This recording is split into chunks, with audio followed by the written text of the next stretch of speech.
Well, the rain was supposed to come Sunday, and then they moved it to Monday. It's Monday now, and they said low chance of rain. So, got tired of waiting for a rainwater capture system.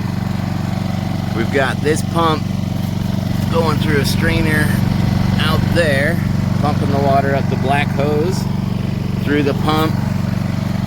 This blue hose here, you see, that's 2-inch blue hose, but down here it's about 3 inches because of all the pressure. Look at all this stress fractures on it. I'm kind of worried. I hope it doesn't bust on me.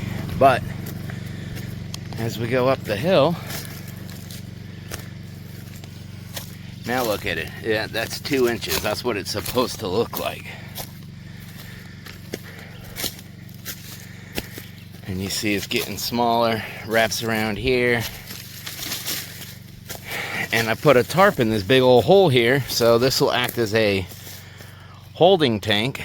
I'll pump a bunch of water in here, lug the pump and the generator up this hill, and we'll pump it further up to the IBC tote. This is about halfway up the hill anyway, so it's a good holding spot. But yeah, we'll let this pump up some lake water here for a bit and lug it all around. All right, water level is rising. As you can see, we finally got the pump from the lake working. We had to fill a holding pond halfway in between because this pump can only pump up about 100 feet uphill. But we are pumping from the holding pond way downhill all the way up into here. The hose kept kinking and overheating the pump, so I had to put this ramp in. And then it was also kinking going into the tank.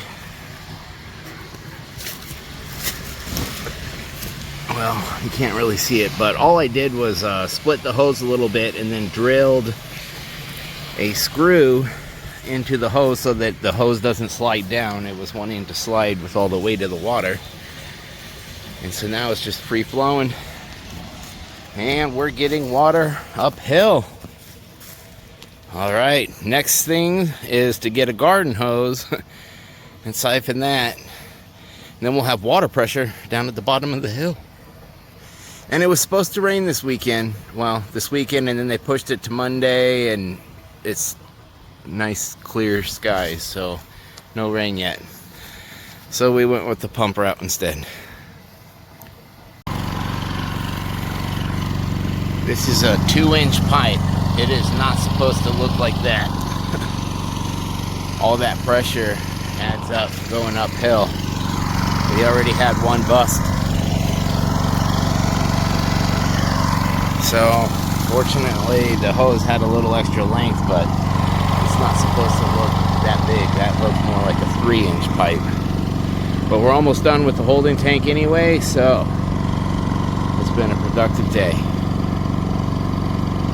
Alright, that is one holding tank's worth of water, minus a little bit for a flush, but holding tank is out, and in order to get more water in here, I have to pump up from the lake to the holding tank.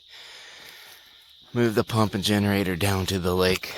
So that's plenty for today. We're going to go into town tomorrow and get the adapter that will allow us to hook a garden hose here, and we'll run the garden hose down the hill, and hopefully we have plenty of pressure. So more updates to come. I don't have my adapter yet to go from plastic tank to garden hose, but I did drop a garden hose in the top of the tank and then used the power of gravity and siphon to go down that hose. There's a connection there because the hose is way too short. And then we bring the hose around over here. This was my outdoor shower hose, but I had to use both hoses to make it this far. So now I spent a time siphoning it with the water that was already in the other hose, and so now we have decent water pressure at the camper. And the best thing, so this is made for city water connection.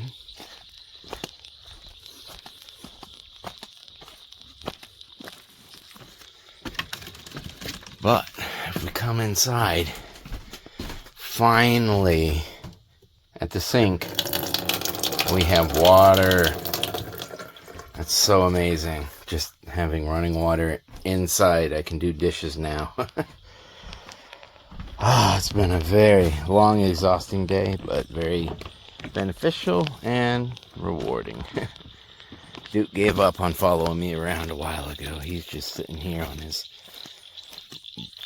I guess, bug away tarp. We got him that so he doesn't get eaten up by bugs. Alright, now it's time to just enjoy the scenery.